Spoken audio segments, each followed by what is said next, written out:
ஓம் சாந்தி. பிப்ரவரி 25, 2025 காலை முரளி பாப்தாதா மதுவனம். சாராம்சம். இனிய குழந்தைகளே, தந்தையான ஸ்வர்க்க கடவுள் வந்துள்ளதால் பாரதம் மீண்டும் ஒருமுறை ஸ்வர்க்கம் ஆகுகின்றது என்ற நற்செய்தியை அனைவருக்கும் கொடுங்கள். கேள்வி: ஸ்வர்க்கத்தின் அதிபதிகள் ஆகுகின்றோம் என்ற சந்தோஷத்தைக் கொண்டுள்ள குழந்தைகளின் அறிகுறிகள் என்ன? பதில்: அவர்கள் எவ்வகையான துன்பத்தையும் தமக்குள் அனுபவம் செய்வதில்லை. தாம் பிரதானமானவர்கள் என்றும் தம்மை எல்லையற்ற தந்தை லட்சுமி நாராயணனை போன்றவர் ஆக்குகின்றார் என்ற போதையையும் அவர்கள் கொண்டிருக்கின்றார்கள். அவர்களது நடத்தை மிகவும் ராஜரீகமாக இருக்கும். அவர்களால் இந்த நற்செய்தியை பிறருடன் பகிர்ந்து கொள்ளாமல் இருக்க முடியாது. ஓம் சாந்தி. தந்தை விளங்கப்படுத்துகின்றார் என்பதும் இச்செய்தி விசேடமாக பாரதத்திற்கும் பொதுவாக முழு உலகிற்கு சென்றடைய வேண்டும் என்பதும் குழந்தைகளாகிய உங்களுக்கு தெரியும். நீங்கள் பாரதம் மீண்டும் ஒருமுறை ஸ்வர்க்கம் ஆகுகின்றது என்ற செய்தியை அனைவருக்கும் கொடுக்கும் தூதுவர்கள் ஆவீர்கள். ஸ்வர்க்கம் மீண்டும் ஒருமுறை ஸ்தாபிக்கப்படுகின்றது. தந்தையான ஸ்வர்க்க கடவுள் என்று அழைக்கப்படுகின்ற தந்தை ஸ்வர்க்க ஸ்தாபனையை மேற்கொள்வதற்காக பாரதத்திற்கு வந்துள்ளார். பாரத மக்கள் அனைவருக்கும் இந்த நற்செய்தியை தெளிவாக கொடுங்கள் என்ற வழிகாட்டல் குழந்தைகளாகிய உங்களுக்கு கொடுக்கப்பட்டுள்ளது. ஒவ்வொருவரும் தத்தமது சமயத்தை இட்டே அக்கறை கொண்டுள்ளார்கள். உங்கள் தர்மத்தை இட்டு நீங்கள் அக்கறை கொள்கின்றீர்கள். பாரதத்தின் சூரிய வம்ச தேவ தர்மம் ஸ்தாபிக்கப்படுகின்றது. அதாவது பாரதம் மீண்டும் ஒருமுறை ஸ்வர்க்கம் ஆகுகின்றது என்ற நற்செய்தியை நீங்கள் எடுத்துரைக்கின்றீர்கள். நீங்கள் உலக அதிபதிகள் ஆகுகின்றீர்கள் என்ற சந்தோஷம் உங்களுக்குள் இருக்க வேண்டும். தமக்குள் இந்த சந்தோஷத்தை கொண்டிருப்பவர்களுக்கு எவ்வகையான துன்பமும் இருக்க மாட்டாது. புதிய உலகை படைப்பதில் சிரமம் உள்ளது என்பதை குழந்தைகளாகிய நீங்கள் அறிவீர்கள். கள்ளம் கபடம் மற்றவர்களுக்கு எதிராக அதிக அளவு வன்முறை மேற்கொள்ளப்படுகின்றது. சகோதர சகோதரிகளே, உள்ளே வந்து இந்த நற்செய்தியை கேளுங்கள் என்றதொரு துண்டு பிரசுரத்தை பாபா அச்சடித்து வைத்திருந்ததைப் போன்று நீங்களும் எப்பொழுதும் பாரத மக்களுக்கு இந்த நற்செய்தியை கொடுக்க வேண்டும் என்ற விழிப்புணர்வில் இருக்க வேண்டும். அவர்களின் எல்லையற்ற ஆஸ்தியை அவர்களுக்கு கொடுப்பதற்காகவே தந்தை வந்துள்ளார். அவர்களின் எல்லையற்ற ஆஸ்தியை அவர்களுக்கு கொடுப்பதற்காகவே எல்லையற்ற தந்தை வந்துள்ளார் என்ற செய்தியை அனைவருக்கும் எவ்வாறு கொடுக்கலாம் என்ற அக்கறையை நீங்கள் நாள் முழுவதும் கொண்டிருக்க வேண்டும். லட்சுமி நாராயணனின் படத்தை பார்ப்பதன் மூலம் நீங்கள் நாள் முழுவதும் முக மலர்ச்சியுடன் இருக்க வேண்டும்.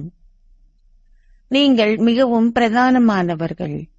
ஆகையால் உங்கள் நடத்தை எக்காரணத்தைக் கொண்டும் அநாகரிகமாக இருக்கக்கூடாது.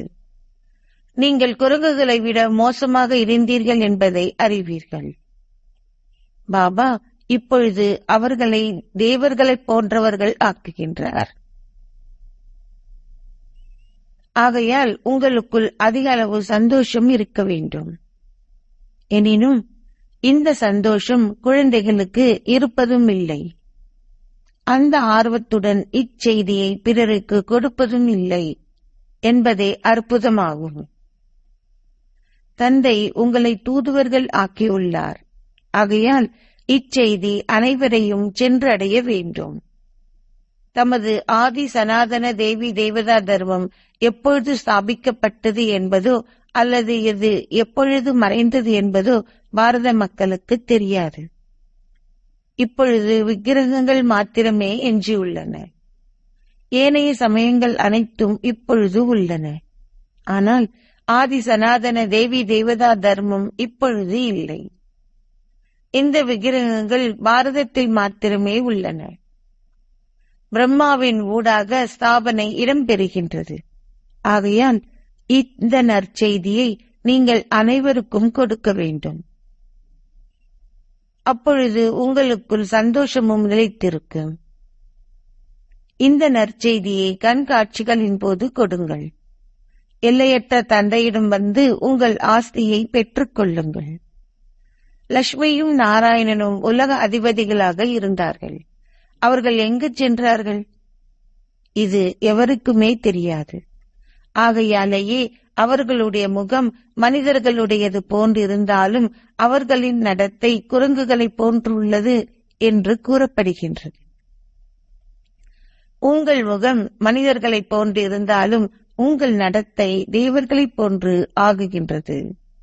நீங்கள் மீண்டும் ஒருவரை தெய்வீக குணங்கள் அனைத்தும் நிறைந்தவர்கள் ஆகுகின்றீர்கள் என்பதை நீங்கள் அறிவீர்கள்.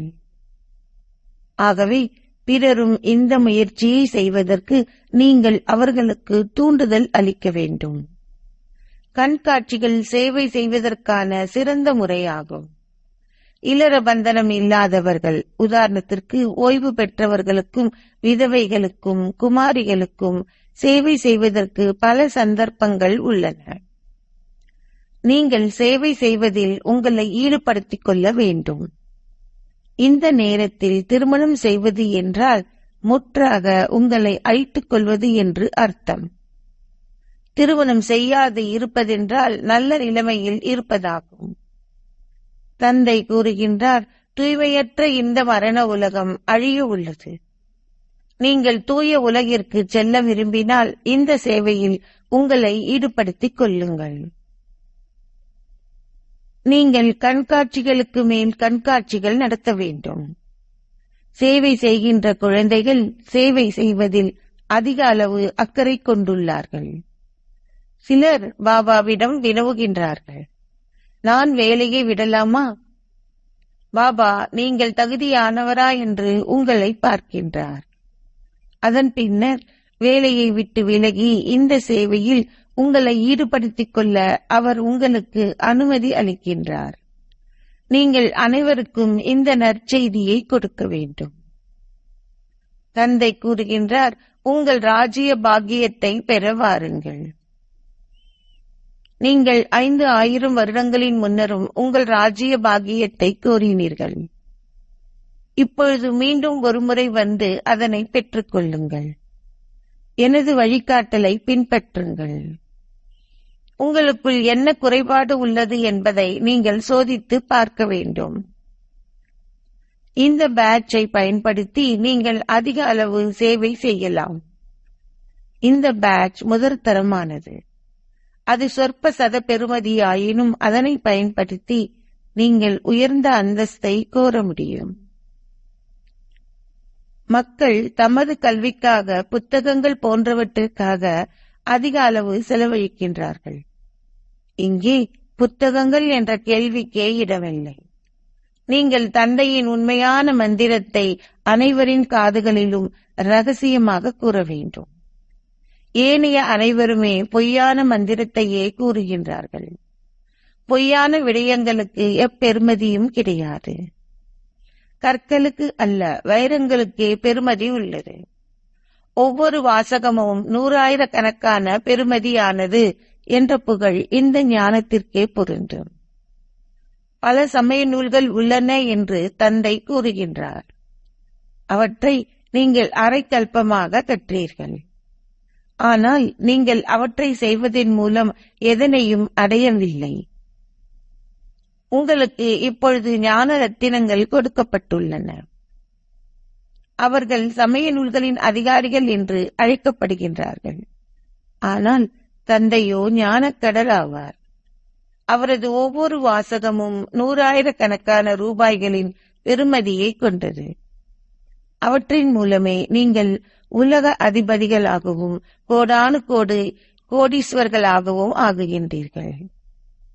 இந்த ஞானத்திற்கு பெரும் புகழ் உள்ளது. அந்த சமய நூல்கள் போன்றவற்றை வாசிப்பதன் மூலம் நீங்கள் ஏழைகளாகவே ஆகுகின்றீர்கள். நீங்கள் இப்பொழுது இந்த ஞான ரத்தினங்களை தானமாக வழங்க வேண்டும். தந்தை பல இலகுவான வழிமுறைகளை விளங்கப்படுத்துகின்றார். அவர்களிடம் கூறுங்கள், நீங்கள் உங்கள் சொந்த தர்மத்தை மறந்ததால் வெளியில் அலைந்து திரிய ஆரம்பித்தீர்கள். பாரத மக்களாகிய உங்களது ஆதி சனாதன தேவி தேவதா தர்மத்திற்கு என்ன நடந்தது? 8.4 மில்லியன் உயிரினங்களை பற்றி பேசியதால் எதுவும் புத்தியில் நிலைக்கவில்லை. இப்பொழுது தந்தை விளங்கப்படுத்துகின்றார். நீங்கள் ஆதி சனாதன தேவி தேவதா தர்மத்தை சேர்ந்தவர்கள். அதன் பின்னர் நீங்கள் 84 பிறவிகளை எடுத்தீர்கள். லக்ஷ்மியும் நாராயணனும் ஆதி சனாதன தேவி தேவதா தர்மத்தை சேர்ந்தவர்கள். அவர்களும் தமது தர்மத்திலும் கர்மத்திலும் சீரழிந்தார்கள்.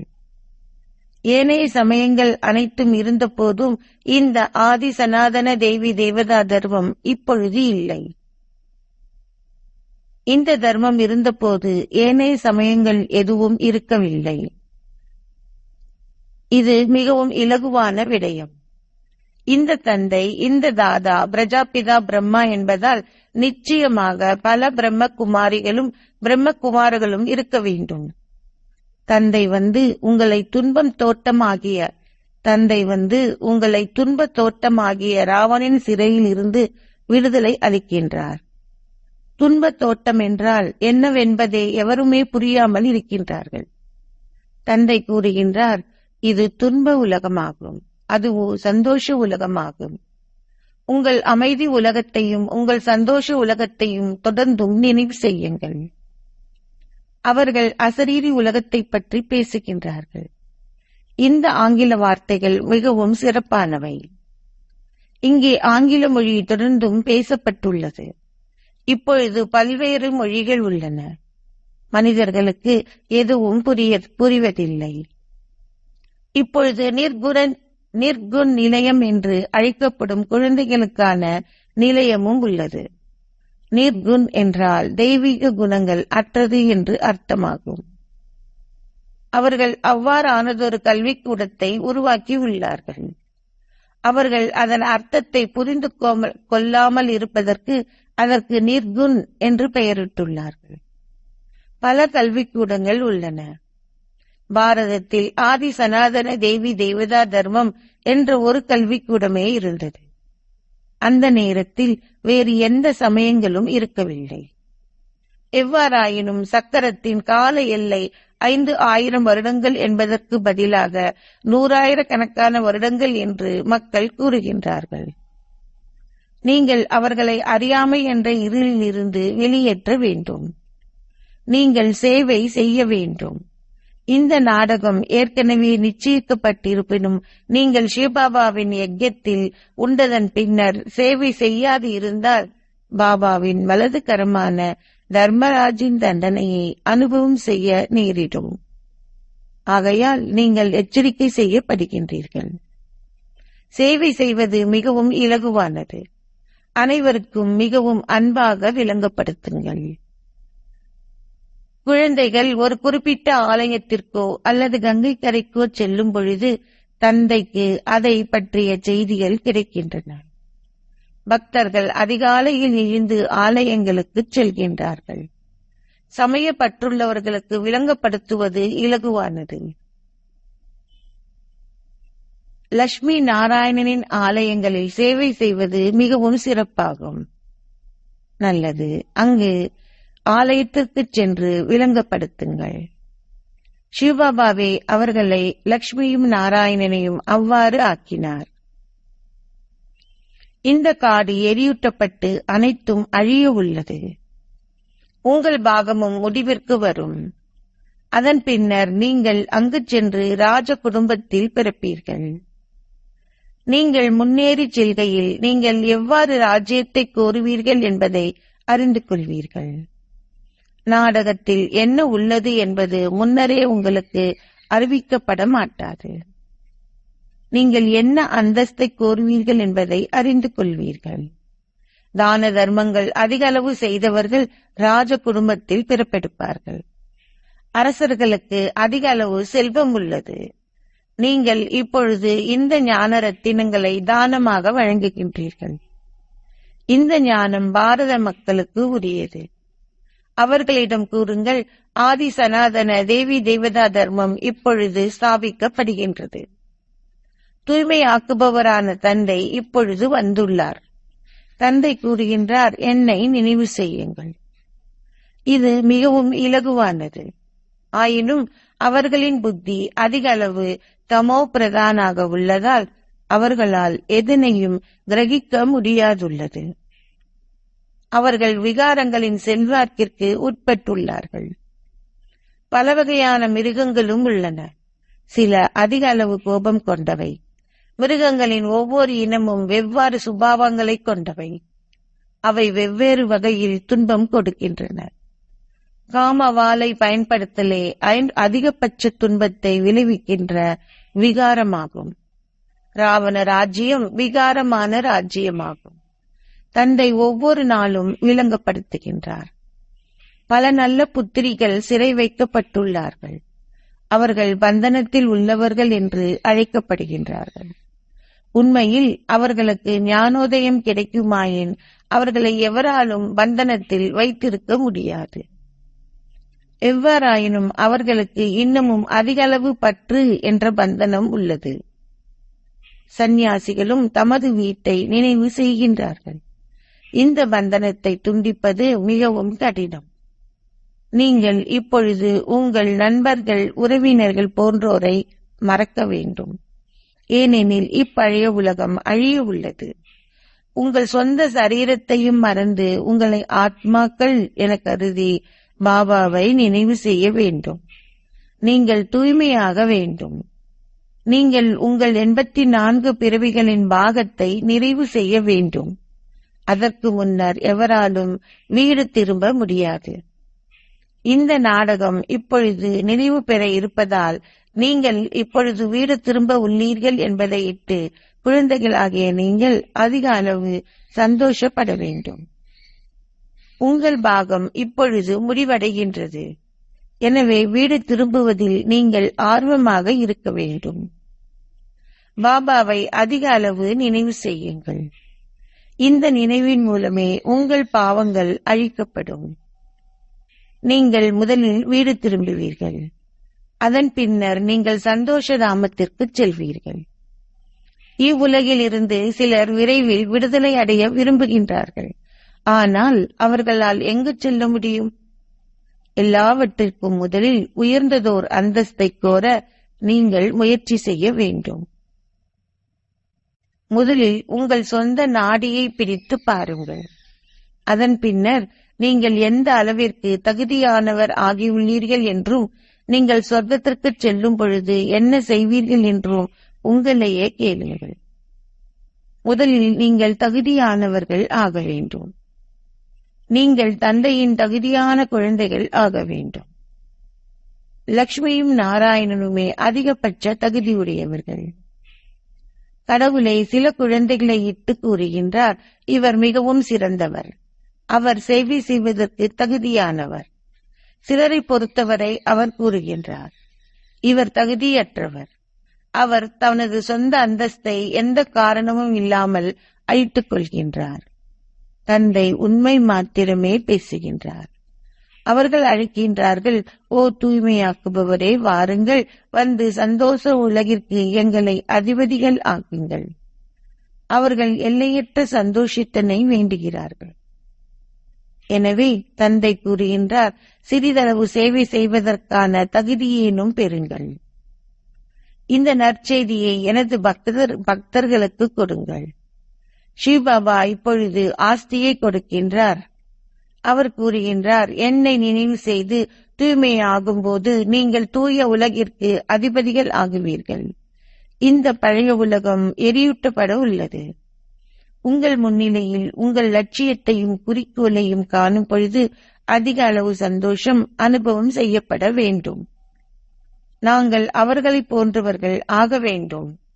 நாள் முழுவதும் நீங்கள் இதனை உங்கள் புத்தியில் வைத்திருந்தால் நீங்கள் எவ்வகையிலும் அசுரத்தனமாக நடந்து கொள்ள மாட்டீர்கள். நாங்கள் அவர்களைப் போன்றவர்கள் ஆகுகின்றோம். அவ்வாறாயின் நாங்கள் எவ்வாறு மோசமாக நடந்து கொள்ள முடியும்? எவ்வாறாயினும் இது ஒருவரின் பாக்கியத்தில் இல்லையாயின் அவர் அத்தகைய வழிமுறைகளை பற்றி சிந்திக்க மாட்டார். அவர் வருமானத்தை ஈட்ட மாட்டார். உங்களால் மிகவும் நல்ல வருமானத்தை ஈட்ட முடியும். வீட்டில் அமர்ந்திருந்தவாறே நீங்கள் அனைவரும் வருமானத்தை ஈட்டுவதுடன் பிறரும் அவ்வாறு செய்ய அவர்களை தூண்ட வேண்டும். வீட்டில் அமர்ந்திருக்கும் போதே நீங்கள் சுயதர்ஷன சக்கரத்தை சுழற்றி பிறரும் சுயதர்ஷன சக்கரத்தை சுழற்ற அவர்களுக்கு உதவ வேண்டும்.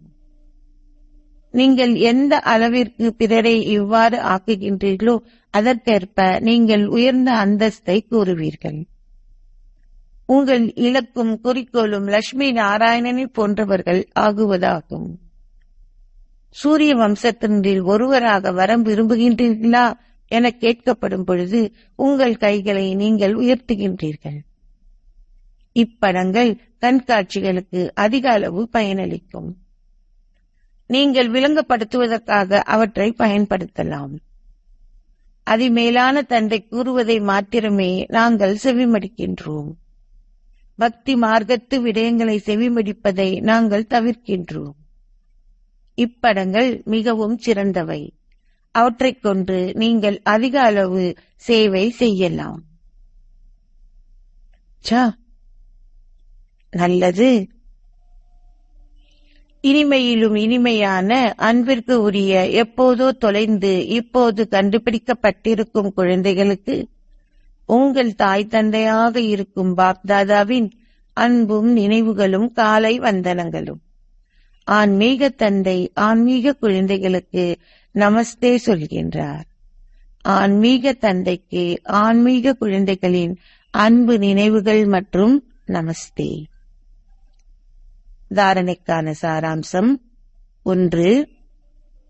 நீங்கள் எந்த அளவிற்கு தகுதியானவர் ஆகியுள்ளீர்கள் என்று உங்கள் நாடியை பிடித்து பாருங்கள்.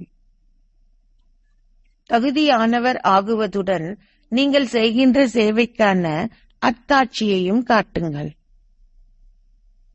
இந்த ஞானத்தினால் ஞானோதயம் பெறுவதன் மூலம் சகல பந்தனங்களில் இருந்தும் விடுதலை அடையுங்கள். 2. ஒரே ஒரு தந்தையின் வழிகாட்டல்களை பின்பற்றி உங்களுக்குள் இருக்கின்ற குறைபாடுகள் அனைத்தையும் அகற்றுங்கள். துன்பத்தை விளைவிக்கின்ற சுபாவங்கள் அனைத்தையும் துறந்து சந்தோஷத்தை அருள்பவர் ஆகுங்கள். ஞான ரத்தினங்களை தானம் செய்யுங்கள். ஆசீர்வாதம். நீங்கள் பரீட்சைகளாலும் பிரச்சனைகளாலும் வாடிப் போவதற்கு பதிலாக அவற்றை களிப்பூட்டுவையாக அனுபவம் செய்வதன் மூலம் சதா வெற்றியாளர் ஆகுவீர்களாக. நீங்கள் பரீட்சைகளாலும் பிரச்சனைகளாலும் வாடிப் போவதற்கு பதிலாக அவற்றை களிப்பூட்டுபவையாக அனுபவம் செய்வதன் மூலம் சதா வெற்றியாளர் ஆகுவீர்களாக. நாடகத்தின்படி இந்த முயற்சி செய்யும் வாழ்க்கையில் பிரச்சனைகளும் பரீட்சைகளும் நிச்சயமாக வரப்போகின்றன. நீங்கள் பிறவி எடுத்த உடனேயே முன்னேறி செல்வது என்ற உங்களின் லட்சியத்தை வைத்திருப்பதெனில் பரீட்சைகளையும் பிரச்சனைகளையும் வரவழைத்தல் என்று அர்த்தம். நீங்கள் இந்த பாதையை பின்பற்ற வேண்டி இருப்பதனால் இந்த பாதையில் எந்தவித காட்சிகளும் இல்லாதிருப்பது என்பது எப்படி சாத்தியமாகும்? எவ்வாறாயினும் அந்த காட்சிகளின் ஊடாக கடந்து செல்வதற்கு பதிலாக நீங்கள் திருத்தங்களை செய்வதில் ஈடுபடுவீர்களாயின் தந்தையின் நினைவுடன் உங்களின் இணைப்பானது தளர்வாகிவிடும். அப்போது கவிப்படைவதற்கு பதிலாக உங்கள் மனம் வாடிவிடும். ஆகவே தொடர்ந்தும் ஆகா காட்சிகளே ஆகா என்ற பாடலை பாடிக்கொண்டே முன்னேறுங்கள். அதாவது சதா வெற்றியாளராக இருக்கும் ஆசீர்வாதத்தால் ஆசீர்வதிக்கப்பட்டவர் ஆகுங்கள். ஸ்லோகம். மரியாதை கோட்பாடுகளின் படி நடப்பதென்றால் அதி உயர்ந்த ஒழுக்க கோட்பாடுகளை பின்பற்றும் அதி உயர்ந்தவர்கள் ஆகுதல் என்று அர்த்தம். மரியாதை கோட்பாடுகளின்படி நடப்பதென்றால் அதி உயர்ந்த ஒழுக்க கோட்பாடுகளை பின்பற்றும் அதி உயர்ந்தவர்கள் ஆகுதல் என்று அர்த்தம். ஏகாந்தத்தின் மீது அன்பு வைத்து ஒற்றுமையையும் ஒருமுகப்படுத்தலையும் கிரகியுங்கள். ஏகாந்தத்தில் இருத்தல் என்றால் அனுபவ சுரூபமாக இருத்தல் என்று அர்த்தம். தற்போதைய நேரத்தின்படி நீங்கள் உங்களின் ஓய்வெடுக்கும் ஸ்திதிக்கு நெருக்கமாக இருக்கின்றீர்கள். ஓய்வெடுக்கும் ஸ்திதியில் இருப்பவர்கள் பொம்மைகளுடன் விளையாட மாட்டார்கள். ஓய்வெடுக்கும் ஸ்திதியில் இருப்பவர்கள் ஏகாந்தமாகவும் சதா ஒரே ஒருவரின் நினைவிலும் இருப்பார்கள். எனவே நீங்கள் எல்லோரும் உங்களின் எல்லையற்ற ஓய்வெடுக்கும் ஸ்திதியில் சதா ஒரே ஒருவரின் ஆழத்தில் உங்களை மறந்தவர்களாக இருக்கின்றீர்கள். அதாவது நீங்கள் சதா நினைவின் சொரூபங்களாக ஏகாந்தத்தில் இருக்கின்றீர்கள். இதுவே உங்களின் எல்லையற்ற ஓய்வெடுக்கும் ஸ்திதியாகும். ஓம் சாந்தி.